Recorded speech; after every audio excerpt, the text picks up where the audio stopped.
So I'm live right now, just 15 minutes before the event.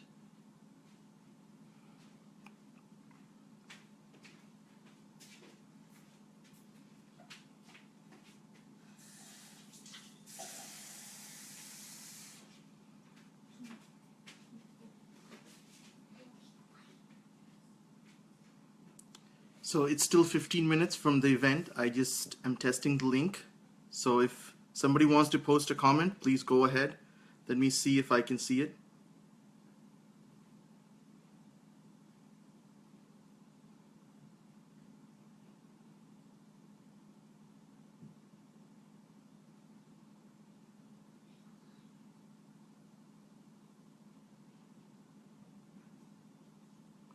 Can somebody just ask a question just for me to check out just that everything's working?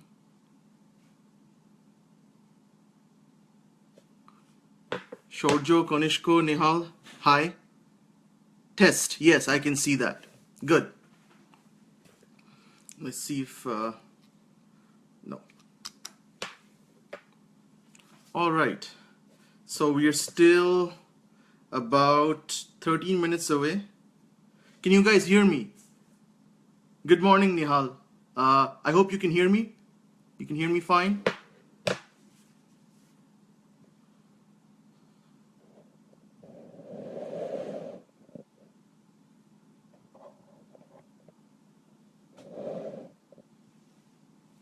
Good. That's good. So I'm 13 minutes still away from the event. Good morning, Anik. Can you hear me? Say yes if you can. Just want to see. Good. Great. So if you see me looking down, that means I'm tweeting something, because this is my phone and I'm tweeting from my wife's phone right now. And I'm downstairs so that I don't disturb my daughter who's sleeping upstairs, because this is 11:30 here right now. Ajay, hold that thought. Hold that thought. Hold that thought. First of all, before I start, I'm going to be online for about an hour. Last time it just went on and on, so I'm going to try to be finished within an hour. But if the conversation continues a little bit more, maybe we can stretch it. So first of all, before I start, and Ajay, remember to ask that again, because I'm going to start out with 2 minutes about my book. Hold on, maybe I shouldn't. So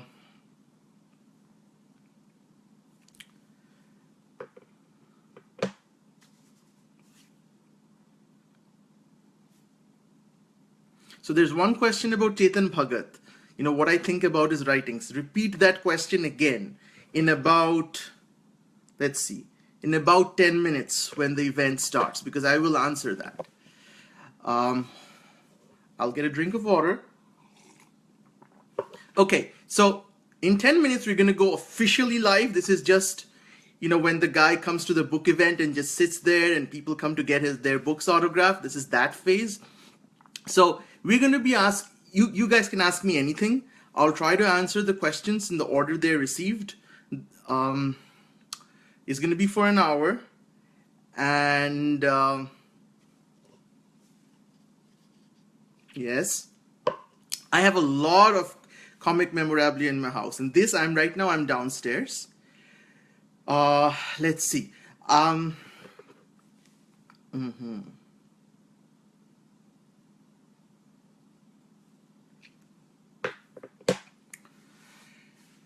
So in case somebody wants to ask me a question on Twitter, please tweet with the hashtag Sultan of Delhi. I will be periodically looking down. For those of you who can't join Facebook or have some kind of ideological problem handing over all their data to Mr. Zuckerberg, you can, over here, you can tweet to me at GreatBong with the hashtag Sultan of Delhi. And if I can look down, I will try to answer your question here.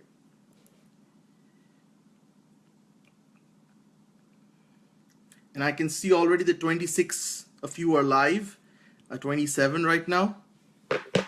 So Okay, I'll answer this question. So Nihal asked, talking about comic memorabilia, do you think Sultan of Delhi can be a comic book? I mean, anything can be a graphic novel. Let's make a distinction between a comic book, which kind of sounds down market, graphic novel. Everything's a graphic novel nowadays.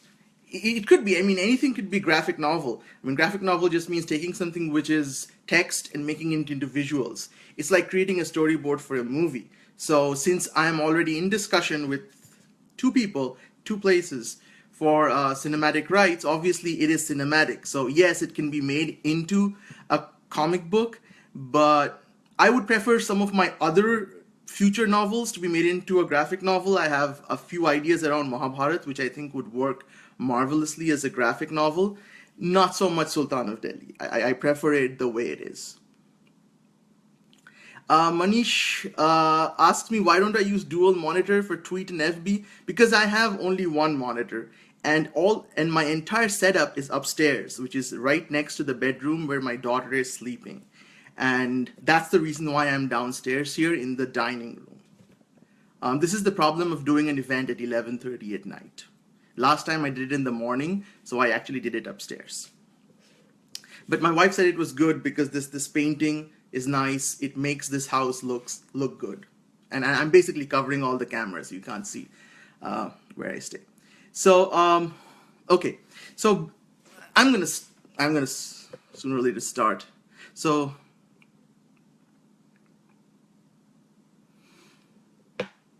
I'm not on the East Coast or on the West Coast. I'm in Central Standard Time. So that's it. I'm in Chicago. So that's like 2 hours away, 2 hours behind Eastern Standard Time. So Dipto Kirti, and the questions are scrolling away fast. So okay, all right. So if I can't answer your question, could you just ask it again? So Ginny Singh asks, will there be a second part of May I Have Your Attention Please? Not really. I mean, maybe in 20 years when I have enough material to write another book. Right now, no. I have too many things which I need to do. So Ramnath asks, hi, how many drafts did your novel go through before you said, hey, I'm done with this? I would say one. I write one major draft. I write one chapter and I go back and look at it again. So my one draft is essentially 2 or 3 drafts in itself. So one draft, usually I'm done. When I finish, I'm done. I take one more look, major revision, and then I send it to the editors, and then there's another revision. So there's basically 2 major revisions with many smaller iterations of revisions in the middle. Hold on, just let me just scroll down. So Raj Tilak asks, what books would you suggest on writing? I would suggest Stephen King's. Stephen King has a great book called On Writing. That is the Bible. You should start off by reading that. Debankar asks, when will the second part of the book release? I'm not sure I know. I hope within a year, because the story outline is all there. So I have the entire framework. I know exactly how Sultan of Delhi is going to end. So there's never going to be, oh my goodness, I've written myself into a corner, which is what happened to J.K. Rowling by the time the 7th book came along. It's not going to happen to me because I have 2 books. So I hope that the first draft will be done by within 6 months, perhaps. It'll be about a year. Indian publishers, they move slowly, so that's why I can't really say when it will be out. But hopefully I will be done within 7 or 8 months, because I've written about 20% of the book already. So Dipto Kirti asks, this is the first time you've placed a novel out of Calcutta. Talk a little bit about the research you did. So the web is a great place to do research. I read some books on Delhi just to get the geography of the place. It is not a Delhi novel. So some people could think Sultan of Delhi, it is a Delhi novel. Delhi here is essentially a placeholder for India, because Sultan of India sounds strange, because the word India did not exist at the time that we were using the word Sultan. So it was called the Delhi Sultanate. That does not necessarily mean the area which Arvind Kejriwal now rules. So Delhi here is a much more broad term. But yes, I had to do some kind of research online. I read Rana Dashgupta's book on Delhi, which was a major disappointment to understand Delhi. I mean, I read it. It didn't help. I think what helped me the most was somebody, and I've forgotten your name, so forgive me, sent me a mail about 2 screenfuls explaining to me how the different areas of Delhi are, like which are the most posh, which were posh in the 60s, which are now posh, and how people moved. And that was really, really very helpful for me to understand essentially how Delhi grew, because I know that for Calcutta. I don't know that for Delhi. So hold on.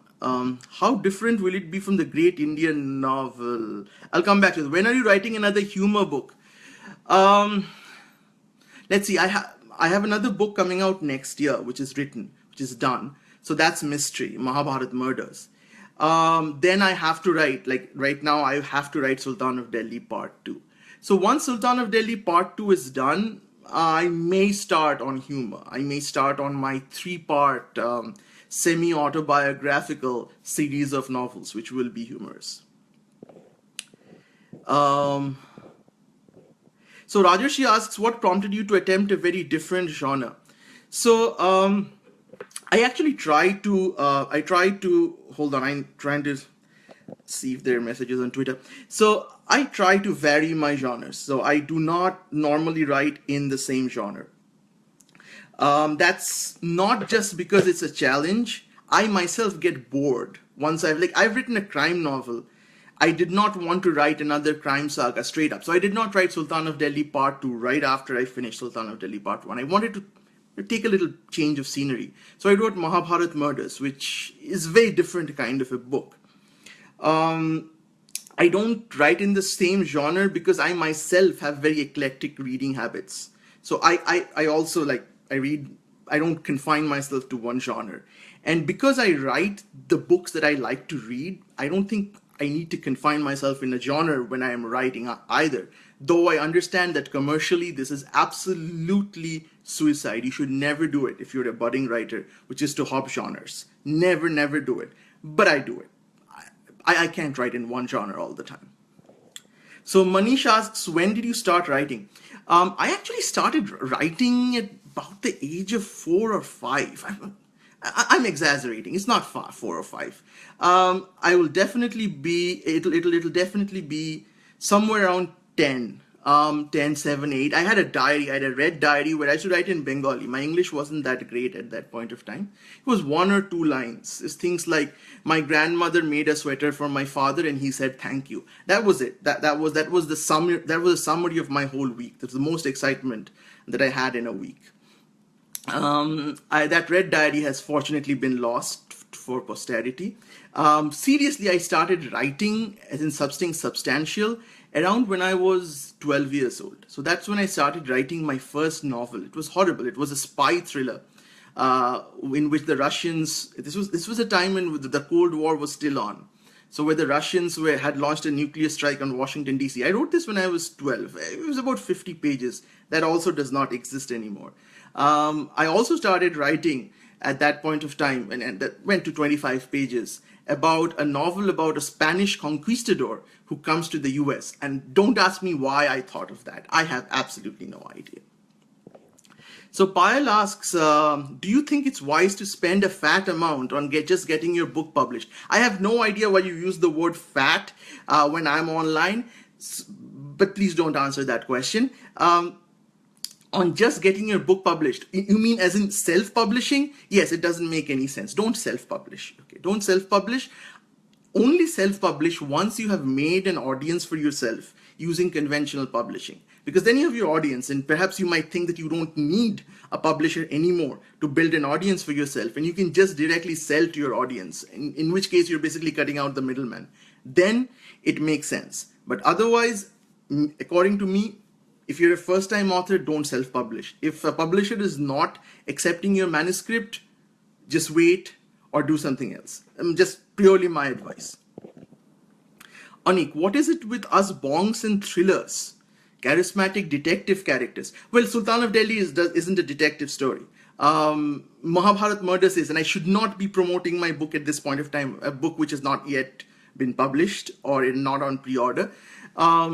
I think every culture has a very rich, I would say, tradition of crime. I think crime is is possibly crime and romance are really the most popular genres, hands down. Manish, no, I did not read Khushwant Singh's Delhi. Nihal, do you listen to music while writing? I actually do. I actually listen to music while writing, and it has to be something which is in sync with the scene that I'm currently writing. So if it's an action scene, it needs to be music like that. If it's a sad scene, it needs to be the theme song of Lily's theme song from Harry Potter. So yes, I do listen to music. Music helps set the mood. Also, I put the earphones on so I can't hear my daughter. When she's saying babu boo boo boo, I pretend that I can't hear her. So Anurag says, is there a big plot twist in Sultan of Delhi 2? Yes, there is. Yes, there is. There is a big plot twist. Anybody who reads my books would know that I don't write books without twists. So there has to be a twist. Otherwise, I myself am not motivated to write it. So Subramanian Iyer says, how much can you share about the possible movie from Sultan of Delhi? I can't really right now because I'm in talks with someone, and that person said do not discuss the name right now. So I cannot discuss or reveal the name. I actually had to send is it okay to say this on social media? And that person wrote back, okay, this is what you can say on social media. So this is something which people do really care for. So no, I can't say anything more right now. Manish Singh says, are you planning to write a biography on Kanti Shah? Kanti Shah sold out. I don't like him anymore. As long as Kanti Shah was writing stuff with Bashir Babbar, who I heard passed away many years ago, he was someone I was interested in. But now, not so. He's to become a soft porn director. I mean, I'm not. His latest movies, they just do nothing for me. I mean, Gunda, Loha, this was something which he made in 2000s. They were different.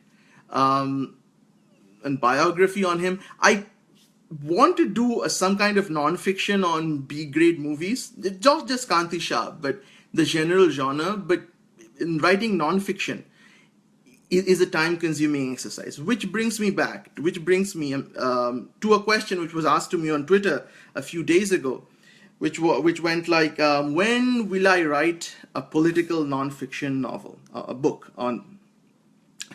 And the answer to it is, I want to, but I'm scared of getting a defamation notice from who, and from various people just like that person. In India, it's very difficult to write an honest non-fiction political book. It's just virtually impossible in today's climate, where you have the bigwigs all lawyered up. Maybe someday, and second thing is, no publisher, and I know that I am channeling Rana Ayub over here. No publisher is going to publish a real good drawing blood, which is really what you guys want. You don't want me to write just junk. You want me to really take names and write something which is controversial. It's difficult to write something controversial in India now, because firstly, no publisher will publish it. And even if they do publish it, they will make you put in the contract. They will make it in the contract that if they get sued, I, as the author, will have to bear 100% of their legal fees and whatever they have to dole out. So, no, I do not want to take that trouble. I do not want to have to go to an Indian court and fight for my book. So, that's just the way it is. So, I do not think I'll ever be writing that kind of a book, which is, I believe, what you guys want to read. But maybe I'll change my mind after some years. I don't know. Maybe I'll feel more adventurous at some point of time. But not right now. So Ramnath asks, how do you balance your two professions, cybersecurity professional and writer? And how do you divide your time between the two? The way I do it is by time management. I mean, I have to manage my time. I have I concentrate that I will write for 1 hour. I will not do anything else for an hour. Very concentrated 1 hour. It's kind of the way I used to prepare for joint entrance examination. So I had my high secondary, I had my joint entrance examination, and I had to compartmentalize the two. So it basically leverages what I learned while I was preparing for my joint entrance and my board exams many, many years ago. So it's essentially, the secret is time management. And I've said this before, one of the good things about writing books is you don't necessarily have to be in front of a screen in order to start to write. Your writing can happen when you're driving, okay, when you're taking a walk, when you're in the gym. You can be thinking of scenes and of characters and of dialogue. And actually, that's how I do it. I use whatever downtime I have to think of my novel, to think of what the next scene is going to be, how the characters are going to talk, where I'm going to place that scene in, so that when I sit down to write, I'm writing. I'm no longer thinking. Everything is clear in my mind. Having said that, of course, when you put things down on paper, it's a different way. So you keep on changing things. It's one thing to think of things, and then there's the limitation of my language. I cannot put down everything I'm thinking. So that's where you kind of pause and you stop and you can't move forward. And that happens sometimes. But the thing to remember is, if you're trying to balance two careers and you're writing is one of the careers, you should always think of what you're going to write before you sit down to write. That's a huge time saver.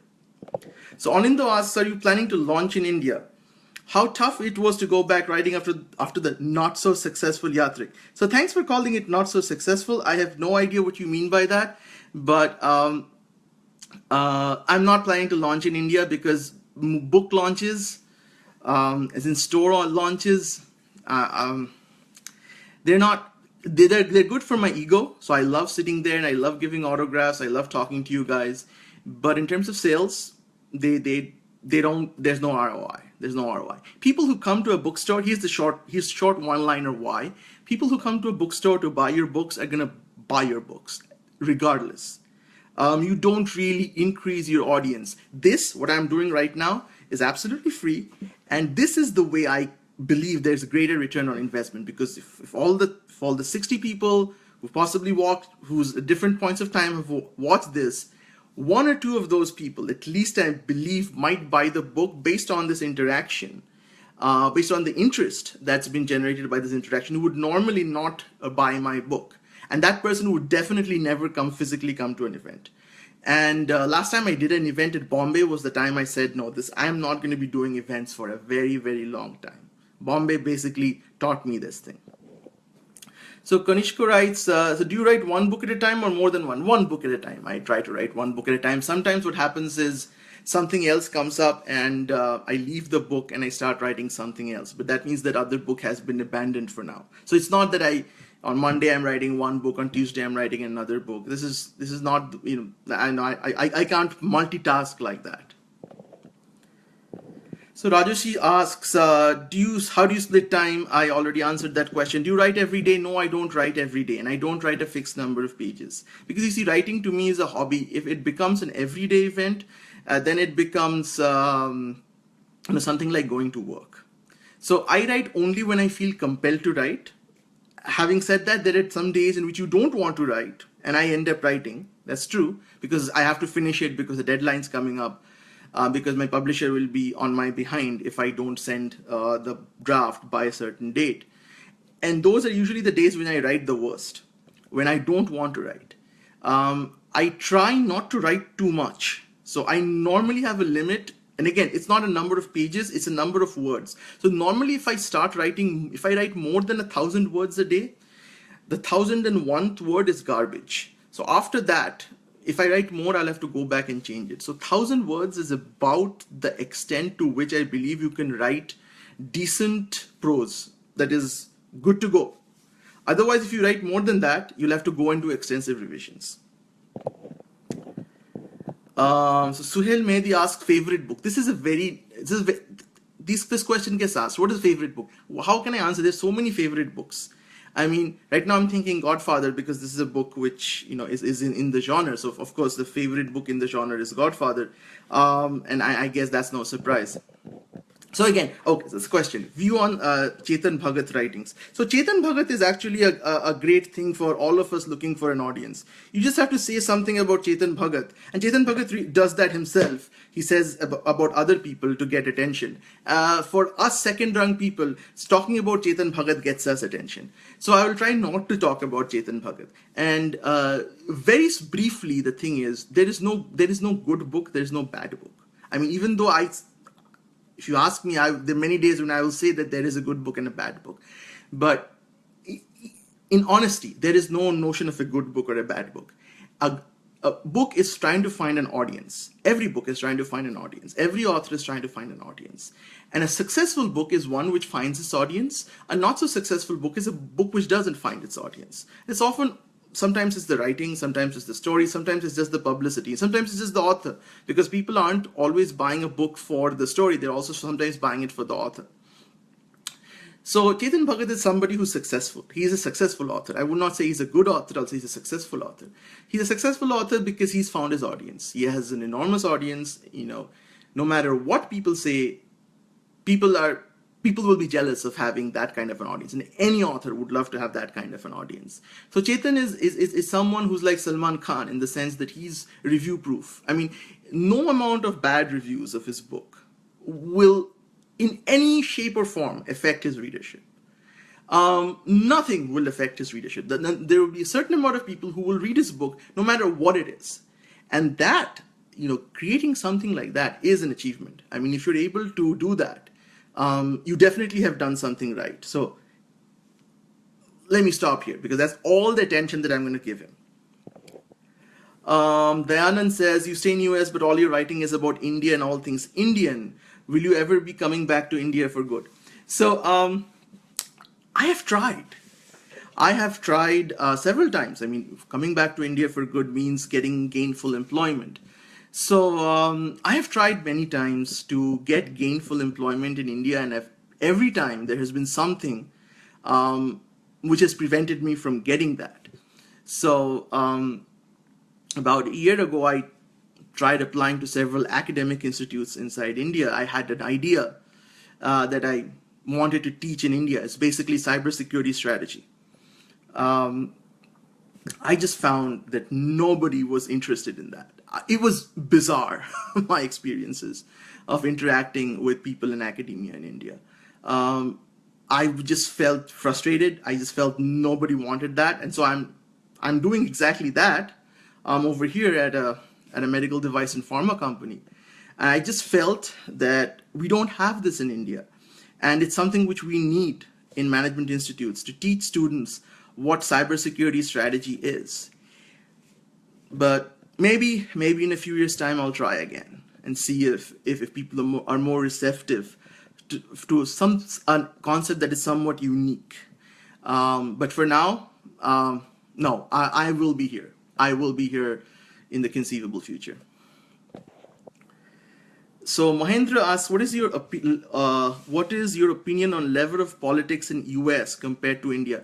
It's very difficult to compare politics in the US with India, and one of the lazy generalizations that often political commentators in India make, because they really don't know much about US politics, is that the Indian right roughly corresponds to the US Republican Party. Absolutely not true. Absolutely not true. First of all, one thing you have to understand is that the US political spectrum is way to the right of the Indian political spectrum. So the most left guy, like let's say the Democrats, let's say even the moderately left of center Democrats would be considered to be right wing if they were in India.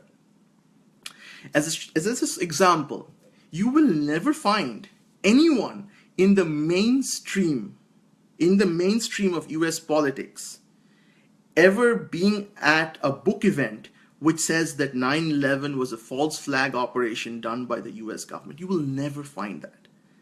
There will be extremes, there will be extremists, but they will never be part of Democrats or Republicans. Nobody will ever publicly endorse such a viewpoint. In India, we have one of the most powerful men in one of our national parties attending and endorsing a book which says 2611 is the RSS ka sashish. This kind of thing never happens.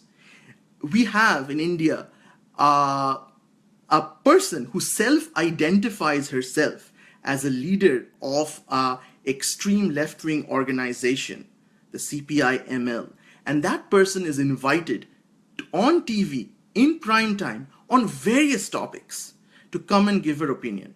I cannot imagine in the US somebody on that side of the political spectrum being accommodated, even in the most leftist and liberal of channels. Not even in MSNBC will we see the kind of people that we see in Indian TV. So again, this requires a lot more, and I'll just move on because I'm getting a lot of comments. I might come back to this later. So Arjun asks, how much time do you spare for Twitter and writing apart from your profession? Again, this is mostly an evening activity, evening and weekends activity. And the thing that suffers because of this is my social life. I do not have a social life. I do not go out and do desi couple kind of things like meeting other desi couples and spending an evening in Costco. So those are the things which I have to cut out of my life. And another thing which I have had to cut out of my life is playing computer games. I used to play a lot of them. Before I became a dad. So once I've become a dad, that's the thing that I had to let go. So instead of that, I do parenting. So Devankar says Amazon did not release Kindle version in India, is it? Should I wait for it or buy the hardcover? So first of all, it's not the hardcover. There's no hardcover. It's a soft cover. You mean the hard copy? I'm guessing. So the hard copy and the Kindle will be released at the same time. And I mean, I asked my publisher, so it doesn't really matter. I think the book gets to be delivered on October 26th. At least that's what Amazon says. I think the Kindle will be around that time. Having said that, this is just me. I don't know how it's going to be. Normally, it takes publishers a week or so. I have not worked with Hachette before, so I cannot say this for sure. Normally, it takes a few days for them to actually get it onto Kindle. So if you really need to read it right before everybody else, I think it's better that you order the hard copy. Dibba Sundar says, I have one complaint. Why so late launch in India when the book has already been released in the US? So actually the book has not, the book was released in the US after the book has been released in India. It's just that it's taken like a month for Amazon and the online retailers to actually start shipping the book. So I actually waited till the book went on pre-order in India before I released it over here in the US. The reason why they're kind of different is because Hachette has the India rights. It has the India and subcontinental rights to my book. It does not have the world rights, which is basically everything outside.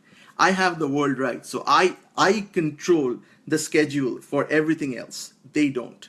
Hence the disparity in release dates. Hold on, let me just check if there is okay.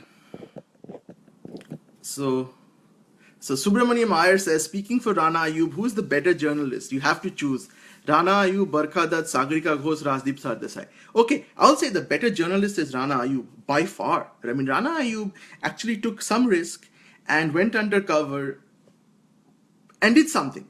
That's courageous journalism, I would say. How much do I trust her? That's another issue. But the fact is, she's actually on the lines. The other people that you mentioned are basically studio warriors. They're studio warriors. And maybe they might have gone on the line in 15 years ago, but I don't consider either of the other three people to be much of journalists. No, I don't think so. Rana Ayub, I would respect out of all the other ones. Yes. Anurag Ghosh says, did you collect comic books when you were in school? No, I did not, because when I was growing up, reading comics was considered to be like watching Hindi movies. It was not what good Bhodro Bachchas did. Bhodro Bachchas did not read comics, because if you read comics, you're looking at pictures. How will you learn English if you look at pictures? So no comics. There were some, of course, I read Arunodeb and Mandrake. Mandrake I used to read because of the way Narada was drawn. Modesty Blaze, of course, in Telegraph, that I always had to, and again, the same reason that I liked Narada in Mandrake. But no, I did not have the kind of collection of comics that I do right now because, growing up, Bengali Bhadraloks, the comics are, they're bad things like Hindi movies. So Kollan asks, agree with you on the fact that if a lot of us have been built by social media, but the problem with live videos is poor connectivity here. I understand, but I believe that there's a big audience for video, and we see that with All India Bakchod and with TVF, we see that there is a movement. There's a move away from written words. I mean, who reads stuff anyways? So video is the future. And hopefully with Reliance and with Jio, I'm hoping that we move to a world where we have more video and we're not held back by things like poor bandwidth. I've seen that in the last 2 or 3 years. I mean, readership doesn't increase that much. My readership increases by, let's say, I'm making up these numbers. Okay, so 5% every year, but videos and people, yes, 300, 400, 500% growth in the number of YouTube subscribers some of the major Indian comedy channels have. So this is where the future is, and I mean, I've been wanting to move into video for some time myself. So Prashant says, effect of mythology on your characters or books. It's primarily the Mahabharata. So the Mahabharata murders is entirely based on mythology. It's entirely based on a radical interpretation of what Mahabharata actually was. It is, I mean, I am greatly affected by Mahabharata. It is possibly my favorite book. So that would be the answer to that. So Mahabharata trilogy directed by Peter Jackson, opinion. You mean Mahabharata trilogy directed by Peter Jackson? No, I don't think that Mahabharata is Lord of the Rings. It's a much more complex narrative. It should only be done on TV. Like Game of Thrones, okay, about 8 to 10 seasons before you can even scratch the surface of what Mahabharata is. At least 10 seasons of an HBO level spectacle. That is what I would expect from Mahabharata. So Jayant says a lot of articles equate Modi and Trump. Do you think they have any common ground, if any? So, well, there is a similarity in the sense that both of them have a core constituent of extreme right-wing people behind them. So Trump's core constituency is what's known as the alt-right. And Modi also has a very strong, alt-right component in his fan base. I mean, the BJP has always had that. And Modi is definitely part of that. There is no denying that. Where they differ, I think this is the problem with Trump is a personal failing.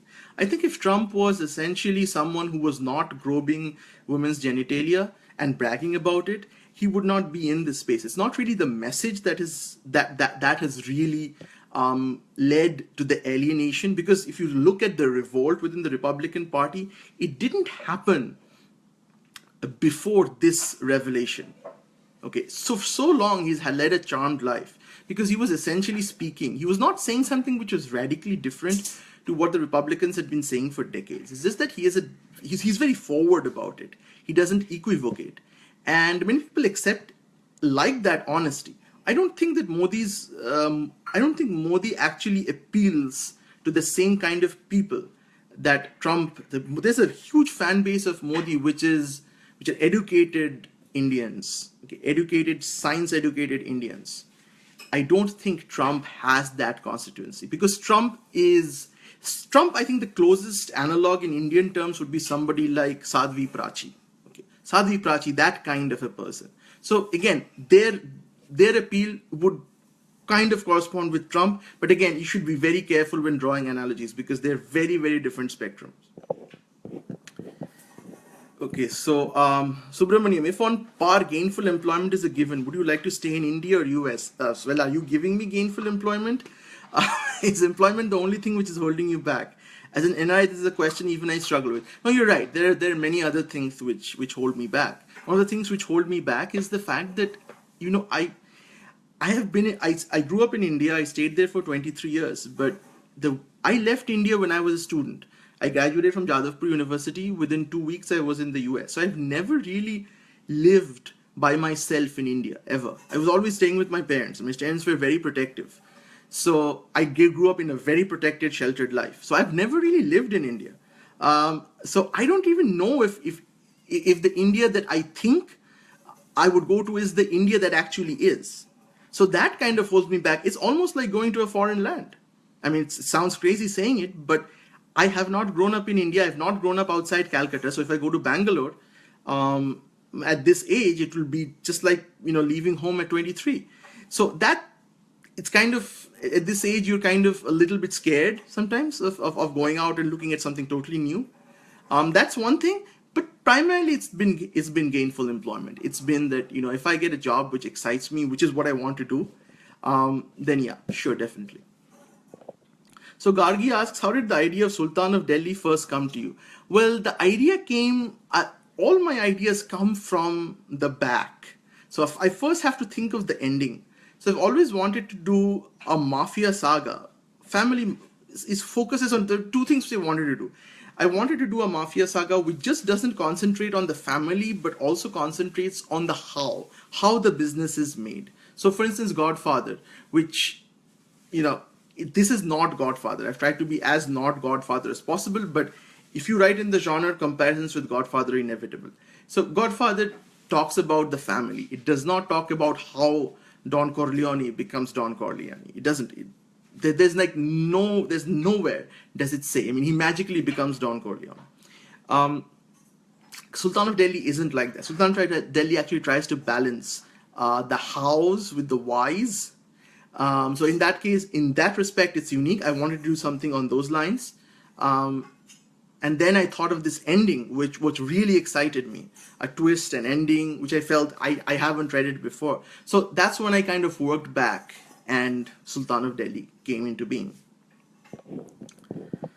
Why is the book called Sultan of Delhi? It's called Sultan of Delhi because because the hero of the book is essentially a mega lobbyist in Delhi. So he is behind the scenes. He holds the strings of power in Delhi. So every party, nobody can be the prime minister. No party can get a minister. Nothing can happen until and unless they get his blessing and they pay him. So he is that kind of a person. He is the ultimate insider. So Sultan of Delhi refers to the fact that he is the king of India. Rohit asks, who among the contemporary writers do you admire or influenced by in the world of fiction? So I'm influenced by Martin, Rowling. Primarily, I'll tell you what I really admire, and there are of course people who I strive to be but can never be because they're just too awesome, is their ability to hold interest, the ability to catch the interest of readers. I mean, they write great novels, they write great characters. They're very different kinds of writers, though. I mean, we can discuss this in some other time, but Rowling and Martin approach the problem of writing in two different ways. One, Rowling is narrative driven; it's a story driven. Martin is actually character driven. So there is actually the story is. I mean, it's Game of Thrones story. Who reads it for the story? I mean, there isn't much of a story at all. It's just a bunch of characters. It's a bunch of extremely compelling characters who are being placed into these situations, and that's how the story grows. So these are entirely different paradigms of writing a book, and I absolutely am in awe of both of them as to how good they are in the respective paradigms that they have chosen. And hopefully, if I can get somewhere even close to where they are in either of those two paradigms, I would consider myself to be more than successful.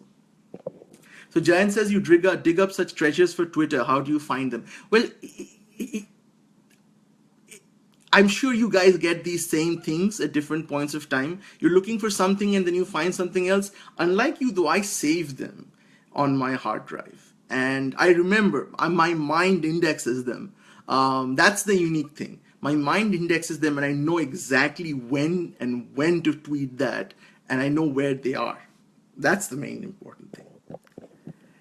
So Rajat asks, what's your view on media debates where the same sort of people are experts on defense, politics, social issues, movies, and everything else under the sun? Well, as somebody pointed out on Twitter, even I am that, right, on my blog. So maybe I should not be complaining about this very fact that you have one person considering himself to be an expert on everything under the sun. You see, appearing on TV debates is it's almost a lobbyist thing. It's like people have PRs, and the PRs make connection to the studios, and they have like 1 hour to put together a panel. So they obviously go to the same old faces because they've appeared before. It's kind of a closed clique. And so that's why, I mean, you do not have the producers go and seek out interesting new voices.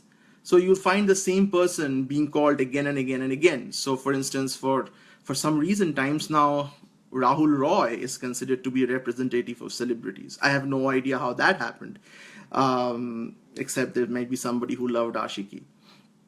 But he's there whenever there is something about celebrity. I found Rahul Roy talking about how tough it is to be a celebrity. So right. So again, the reason why you see the same faces on these panels discussing everything is just because the producers are lazy, and that they have a connection. And that's why you find people coming on Times Now, they don't even get to speak, right? 1 hour they're sitting there, they get perhaps 3 seconds, but the very fact that they are one of those windows, that itself is the reason why they're there. Because you turn on the TV, you turn on like the most watched news show on television, and you get to see them in this small little square for about an hour. That's priceless, even if those guys don't say a thing, because everybody knows nobody's going to say a thing. It's just Arnab Goswami talking to a number of people. That's it. So Shortius asks if Huma Abedin becomes Secretary of State, how badly will India be affected? Again, it's very difficult to say how much influence Huma Abedin will have, but yes, Huma Abedin is a person who I would keep a watch out for. She might be the Robin Raphael. What Robin Raphael was to India during the Bill years, Huma Abedin has the potential to be exactly that during the Hillary years. So Anik says, are you tempted to sneak in current events of the world as you're in the process of writing a book that you didn't intend to put in the book in the first place? No, I don't. I know that a book doesn't exist in the present. A book is for the future. So the urge to make a book topical should always, you should always not act on that urge. This is not a blog post. A book is something which you expect somebody to read 40 years, 50 years down the line if you're successful. So if the appreciation of the book is almost critically dependent on understanding the immediate context, then maybe that's not a good idea. So I don't do it. Having said that, if I was writing a political satire, then yeah, I mean, of course it has to be based on current events, because a political satire it has to be very immediate, and that's why I haven't attempted political satire, because I'm frankly not interested in writing a book that will not have relevance a few years down the line. I mean, for that I have the blog. So Aruni says, love the disheveled senior hacker look. This is my 11:30 on Saturdays look. Okay, you haven't seen the Wednesday 11:30 look yet. So Abhishek Chandra says, what is your opinion on the page 57 of CB's book, which is in the news? Well, of all the things in the world that I did not want to know, on the top of that list was Chetan Bhagat imagining himself to be a woman and getting oral sex. This is not a thing which I wanted to know in my life. And now that I know it, now that I know how he thinks he would feel if he was getting oral sex from a man, I would have preferred not to have read it. But having said that, it's ridiculously written, but it's immensely funny. I enjoy it. It's like a slice of Gunda, and I would love to read it again. Also, I would say there are sex scenes in Sultan of Delhi, and I hope that they're better written than page 57. Gaurav Rajguru is, what would be your top 3 Bollywood movies of all time? Again, these questions are almost impossible to answer, because I have no idea what the top 3 Bollywood movies of all time would be. I mean, I guess what? Sholay number 1, Lagan number 2, number 3 Satya. Okay, I mean, I love both. I love these 3 movies. I love these 3 movies because I can watch them again and again. That's why I love these movies. I mean, there are some movies which I loved, but would I want to watch it again? No, not really. These 3 movies I can watch again and again, and every time like it more than last time. Rahul Soneji asks, your opinion on the US presidential election this year. It the closest analogy is it started out like a 1990s one day international, like Australia set 260 and Sachin Tendulkar goes out to bat. You don't know which way the game is going to go. And then suddenly all this pussy grabbing thing comes out and it's like Sachin Tendulkar just got out. So it's now a done deal. Trump is going to lose. There is, barring a miracle, barring something like Srinath scoring 50 runs in 16 balls, which is not going to happen. The election is pretty much over, I believe.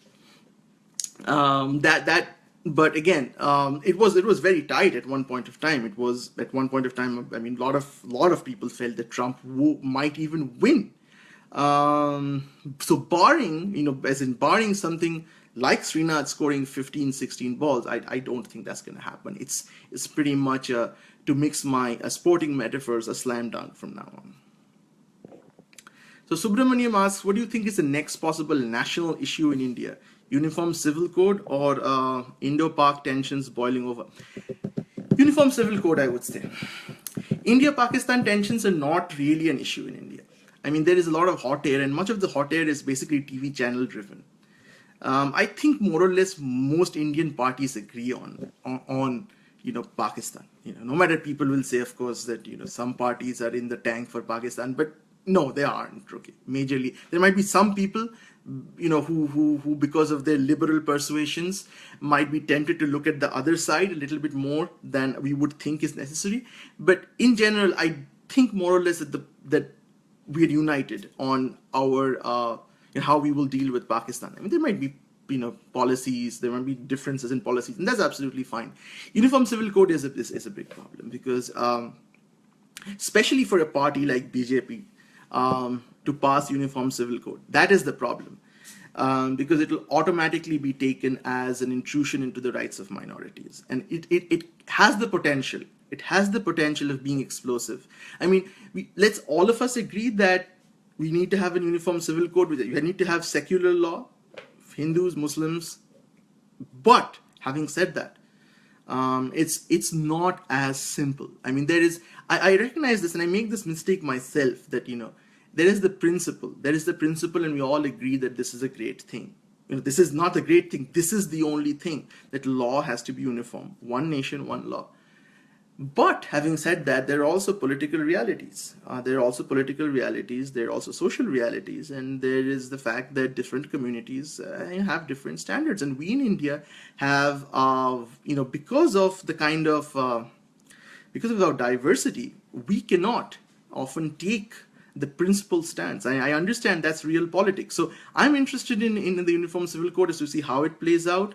I believe we should have a Uniform Civil Code, but I'm also sympathetic to those who think that having a Universal Civil Code is more trouble than the current situation. That it has the scope of widening divisions inside our country, and it's just a distraction that we really don't need at this point of time. So Piyush says, good morning. Good morning, Piyush. One question. Have you thought Ritik Priyanka in your Sultan movie and wrote the script accordingly? No. Absolutely not. Why would I even think of those two people? I mean, the one guy makes Mohenjo-daro and the other person is in Quantico. I mean, I don't even find Priyanka Chopra that, please, no. So Shoujo says, love the Magnificent Seven today. Your opinion on remakes of classics. I think it's extremely lazy to remake classics unless you're bringing in a new interpretation. I just think that remaking classics are just a quick, cheap way of cashing in on the success of a predecessor. And Ram Gopal Verma ki Aag should be the end of all discussion as to why you should not remake classics, because this is where you can end up in. I mean, I understand from a mathematical point of view, if you have a lattice, that is the bottom element. So we have reached the bottom, or 0 Kelvin for those of you chemically inclined. But that is the problem when you take something which is great and you try to remake it and you have absolutely nothing new to add to it.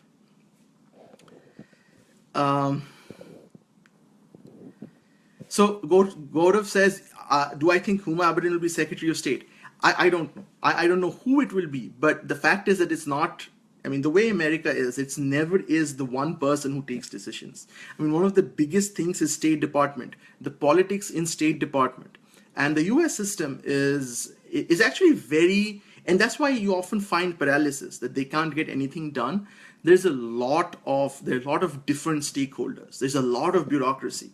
So if your concern is what will be the Clinton administration's approach to India, it's not a function of exactly how Hillary as a person thinks or how Huma.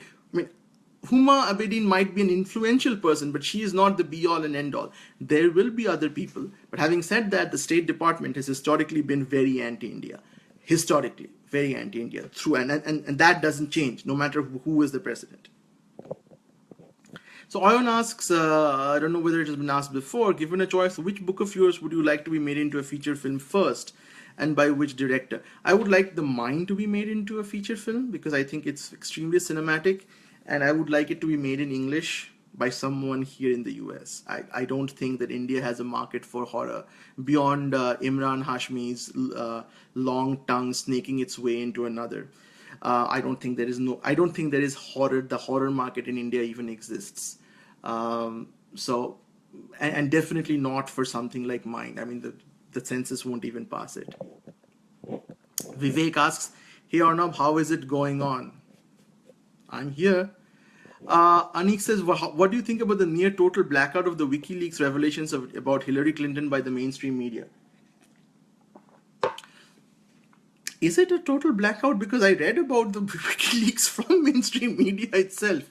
I mean, I don't know how, and I don't think from what I have read, there's anything new that has come out in WikiLeaks that we did not know about Hillary Clinton before. That, okay, Hillary Clinton gets a lot of money to talk at Wall Street events, and I don't think, I mean, I've read the WikiLeaks and I didn't find anything there which was like, oh my goodness, this is shocking that she has said this. Of course she's gone soft on Wall Street, and of course she's taking so much money to speak to them. Of course, if I took that money, I would be saying nice things to them too. So I really don't think there's anything newsworthy as of now in the WikiLeaks things. I don't think so. Clinton Foundation, everybody knows about the Clinton Foundation. It's an open secret.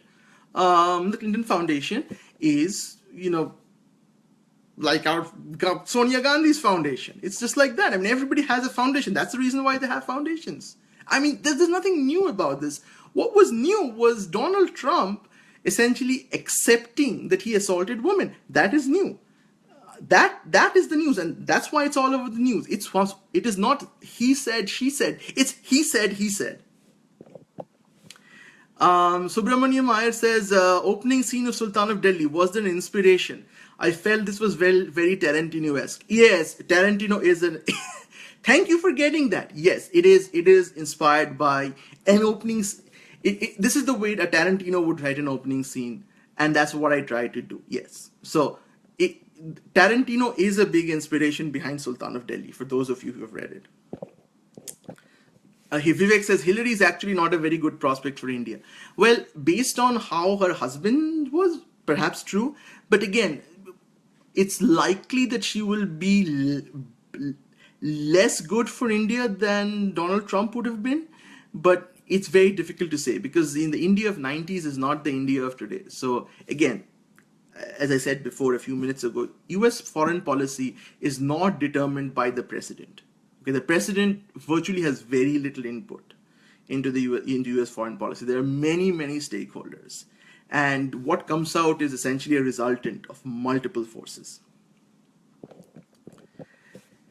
Shorjo says, comment on conspiracy theory. Clintons have had people killed. I read a gunshot wound to the back of the head was ruled as suicide. No, all of these are of course false. The Clintons have been investigated multiple times. They are the most investigated family in the US. Having said that, why have they been investigated so many times? It's because they kind of operate on the thin boundary of the law. I mean, for me, Hillary Clinton, I think, summarize, Hillary Clinton for me is like Sharad Pawar. So Hillary Clinton reminds me of Sharad Pawar. You cannot be excited about Sharad Pawar, right? You can never say, I'm behind Sharad Pawar. Just like that, you cannot say, I'm behind Hillary Clinton. Everybody knows that both Hillary Clinton and Sharad Pawar, how honest they are. And that's well known. Having said that, they're also known to be good administrators. Sharad Pawar, very good administrator. Hillary Clinton, very good administrator. When you vote for them, you get stability. You know that they're in for the take. You know that, okay? I actually prefer people like that as opposed to people like Mr. Kejriwal, who claims to be the opposite. You know exactly what you're getting, but you're getting a good administrator. And I really think that there are very few people who are as good administrators as Hillary. I mean, Hillary has prepared for this all her life. It's like somebody giving the IIT exam after taking all the coaching center classes for the last 50 years. They are now appearing for the IIT. Second time appearing for IIT. Extremely well prepared. All questions done. Okay. So Hillary will be an average, not honest, but capable administrator, won't screw things up, will be very incremental, nothing much will happen either this way or that. And that for the markets and that for Goldman Sachs is exactly what they want. So Vivek asks, Mahabharat Murders is set in which Indian city? It's set in Delhi and Calcutta. And it's set in sleepy towns in Uttar Pradesh. So it's set all over India. So Mayuk asks, what are your opinions? And we have 15 more minutes, by the way. What are your opinions on Indians in academia in the US? Do you see them in a different light than techies? Now, I have no opinion about Indian academics in the US. I mean, Indian academics in US, and again, my opinion would purely be based on computer science. Shubhajit Haldar says, what do you do for fitness? Do Facebook Live. Anurag Ghosh says, Haunting of Hill House is one of your 10 favorite books. It is. Why do you find this book better than other horror novels, including Stephen King's? Is it because of the ending? Yes, Anurag, the ending of Haunting of Hill House is amazing. It is an amazing ending. And throughout the book, what I love about the fact is, and I don't want to spoil it for those who haven't read it, there are two interpretations of what's going on. And the book never tells you which of the interpretations are true. If I was writing this book in India, I would get reviews in Goodreads which says this book has plot holes. No, that's not plot holes. Okay.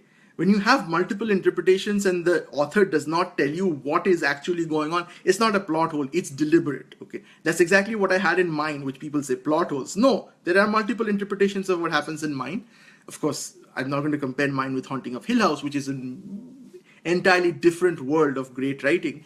But the fact that I love it is because, unlike Stephen King, I mean, Stephen King's pretty straightforward books. This one maintains that duality throughout. From the first line, what a great opening paragraph, to the very end. So Subramani Maya says, horror comedy is now a big thing in Tamiz cinema. I note that word as opposed to Tamil. Bollywood not so. Horror comedy, yeah, sure, I would love to do horror comedy. Horror comedy I would love to do. Yes, maybe someday. Sojourner Charity says, do you have plans to write and direct your own movie? I don't have the skills to direct a movie. So one of the things I want to do at some point of time in my life is to take a film course, because I'm a person who really believes that in order to do anything, you need to first put in the hours, you need to put in the miles, you need to learn. So I once heard an author say, I don't read books, I write books. That you can't do that. Okay, so you have to learn, and I will not do anything unless I've learned it formally first. So with respect to writing books, I haven't learned it formally, but I have read a whole lot of books on how to write, and yes, they help a lot. Don't try to write without reading on how to write. Okay, it's not unstructured. Okay, there are things that you can do in order to write a good book. So Rohit says, do you feel as enthusiastic for blogging as compared to say 5 to 8 years back? Is it a dying medium? That's a great question. Do I feel as enthusiastic? No, not really. I don't feel as enthusiastic. There are two reasons why I don't feel enthusiastic. First of all, I write books. I like writing books more than I like writing blogs. And I honestly believe that people don't read blogs anymore. It is dying in a way. It's dying not because what's a blog? It's just, 800 words. Like, people don't read 800 words anymore. People cannot read beyond 140 characters. And if they're going to spend 10 to 15 minutes on anything, they want to watch a video. um, because of bandwidth and because of the way bandwidth costs have gone down, people can spend 15 minutes watching video. 8 years they could not spend it. That would basically kill their quota for the whole month. So they had to read, which required less bandwidth. I just think that reading online has gone down, at least I mean, it hasn't gone down in absolute terms. So my readership increases over the years, but as I said, it's nowhere close to the growth of the online audience, which I believe is, I don't know, there's definitely a multiplier there, not a less than 1%, not a less than one fraction. It is a multiplier. It's like twice or thrice the audience grows. And see, you only have to look at the YouTube subscriber numbers for some of these prominent comedy channels to see how the market in India is growing, and it's a great thing. Shaurya Bisa says Indo-Pak war predictions and opinions. I have no predictions. War is a serious thing. I don't I don't want to predict on, like, firstly, the Indian-Pakistan will never fight. Okay, I've written a post on this whole notion of war in the conventional terms is over. It's been over for many years now. Nowadays it's a narrative war, and the only people who can fight is where one side is absolutely way more weak than the other side. So it's like US bombing any random country. So US can afford to fight, let's say, Afghanistan or Iraq. They can't even afford to fight Iran and North Korea. So even they won't engage with these countries militarily, no matter how much saber rattling takes place, because even those countries, even Pakistan, is too much for even US to handle. So if the US does not feel comfortable taking on Pakistan, they never will. Why should we?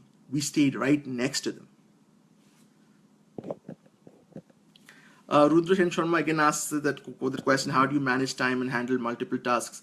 It's time management. It's the fact that I use my downtime when I'm driving, when I'm at the gym, to kind of think of what I'm going to write. That allows me. So when I sit down to write in front of the screen, I kind of have an idea as to what I'm going to do. It also helps that I have a very understanding wife, and I have I mean, many of the things which are expected, I don't do. I don't have a social life, so that's how I make time. Of course, I mean, it's 24 hours after all. Shorter asked, do you market research for the Amazon release to determine cover art, price point? No, I don't do any market research. I just randomly assign a price point. Cover art, I love art. So this time I commissioned great artist to do the cover art for my Kindle edition. I love the art, and I plan to. I hope he does it. I plan to commission him again for the second part. So Abhishek says, why don't you write a blog on the technical work that you do? I don't, because I want to keep my writing, like my professional life, separate from my my non-professional life and my professional life. I want to absolutely compartmentalize. So that's why I do not like to write about the technical work, because once I do that, it becomes a little problematic. So I want to keep the computer science Arnab Ray absolutely isolated from Arnab Ray, the author and the blogger. Having said that, Sultan of Delhi Part 2 has a lot of cybersecurity in it, has a lot of it. So it will influence it, but I normally do not want to write about technical things on my blog. And would you believe it? We are out of questions. So I will take a look at Twitter to see if there is any question that has been asked.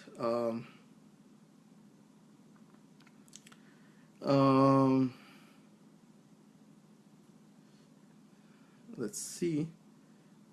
Any other question? So Konishko says, is Shakchuni done? Shakchuni I wrote about. I wrote about 20% of Shakchuni. I've left it for now because I'm doing all the promotions for Sultan of Delhi.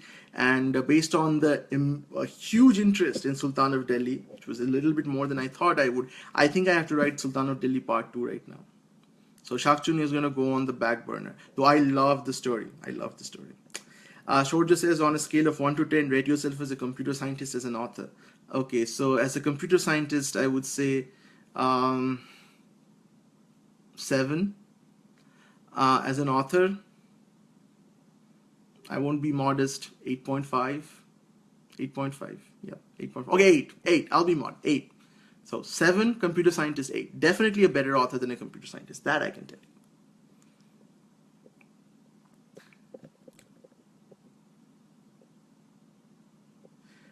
No, this I do have a 9 to 5 job, so I cannot have a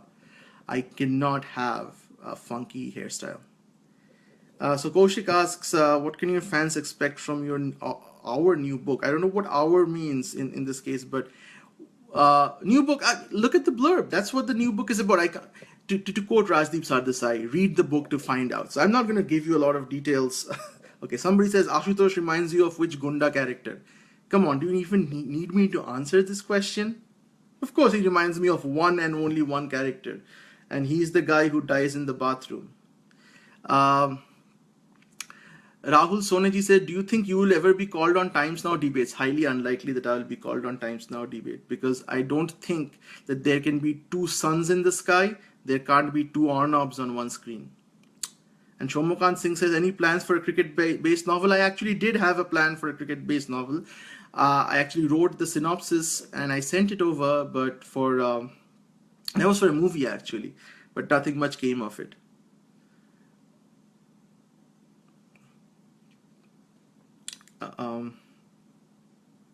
So yeah, so those of you who don't get it, Chutia is the guy Ashutosh reminds me of. But I love Ashutosh, by the way. I think he's, and I would love to say thank you to him for not blocking me on Twitter, because others have blocked me for far less. I love you, Ashutosh. Please never block me. So how many? We have 4 minutes left. So if you have any final questions, now is the time to ask them, or we'll have this again, so you can ask them later also. So no need to panic. Let's see if there are any other questions that I have to answer on Twitter.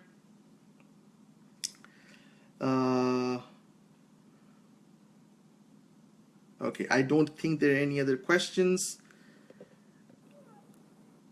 Vishal asks, who's the next youth icon, Hardik or Kanhaiya? Kanhaiya is a big deal, man. Hardik is not going to go anywhere. I mean, Patel's after all. I mean, his appeal is always going to be limited. He's always going to be local Gujarat politics. Kanhaiya, I don't know. Kanhaiya's moment might have passed. I think Kanhaiya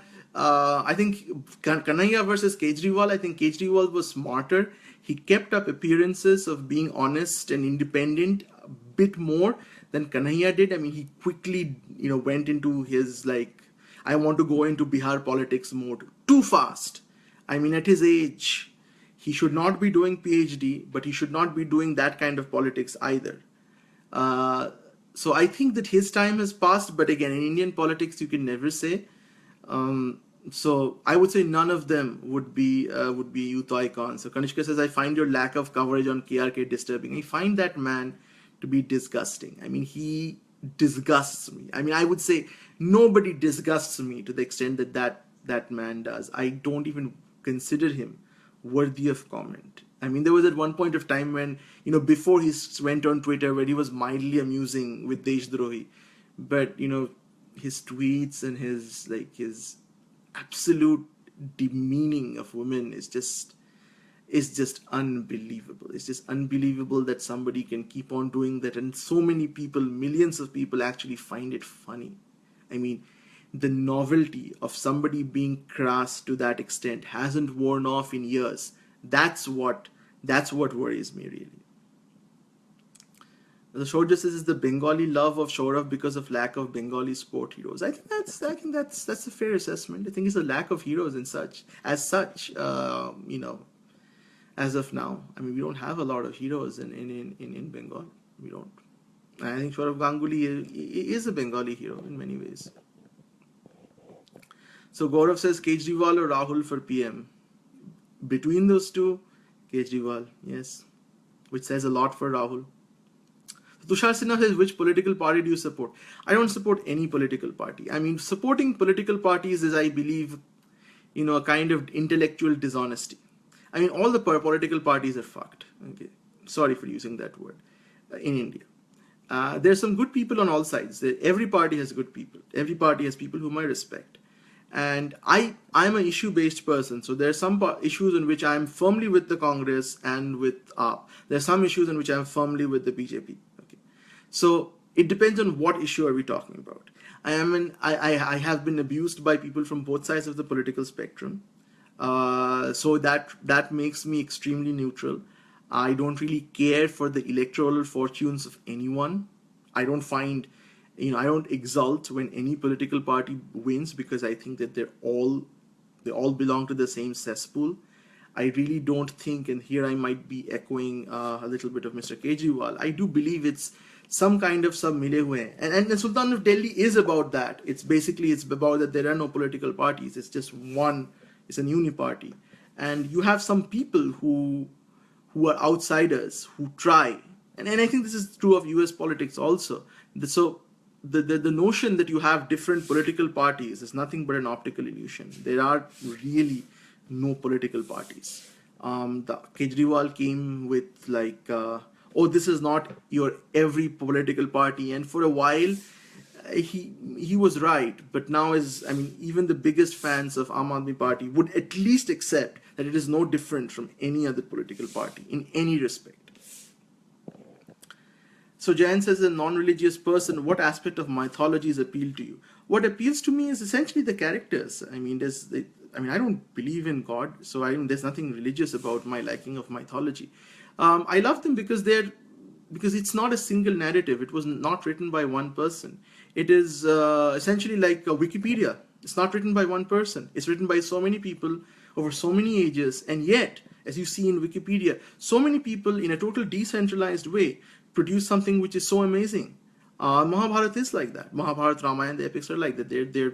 They're encodings of oral traditions of people with multiple perspectives, and that's what comes up. It is a collaborative novel. That's what I find amazing. One person couldn't have written something like Mahabharata. There's just too many layers. Nobody's head is that good to come up with something like Mahabharata. That's what I like about mythologies.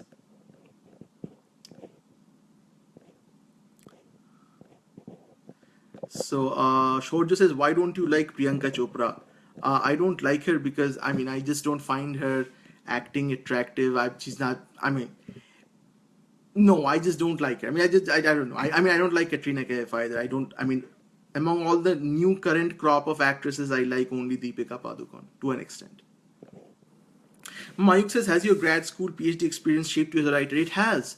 So when you're doing research and you're writing a lot of papers, journal and conference papers, you're writing. So it's the same skills in writing a novel, writing a thesis. So you have an audience, you have to appeal to the audience, or you're not getting your PhD.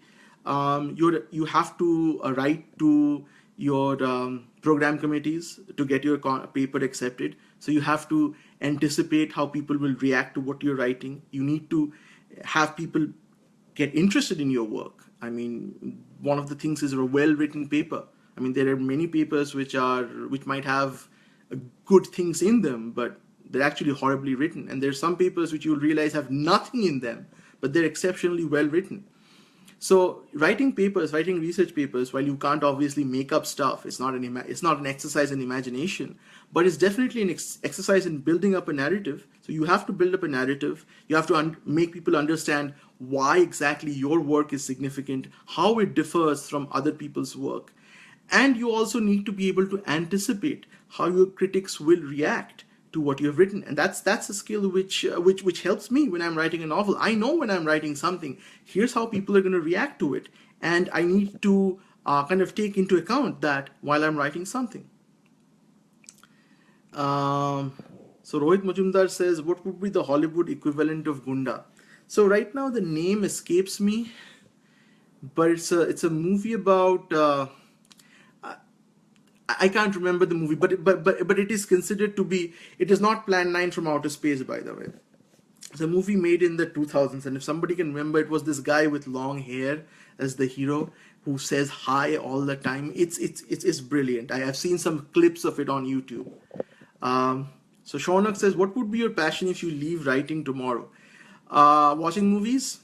Reading books, I think that's what everybody writes when they don't have any other passion. I watch movies, I read books. Like, who doesn't? Okay. I want to say my passion is horse riding, but for that I have to make much more money. Yes, that would be a passion that I would love to write on my Facebook, riding horses. Would you be interested in an MST3K type viewing of Gunda? What is MST3K? Shorjo says, end with a funny JU anecdote. No, I cannot end with. I have reached the stage where I cannot talk about other people now, because everybody gets offended. So I cannot talk about anything which is not about myself. I've realized that at 40 years of age, you can never recount an incident which involves someone else in today's world.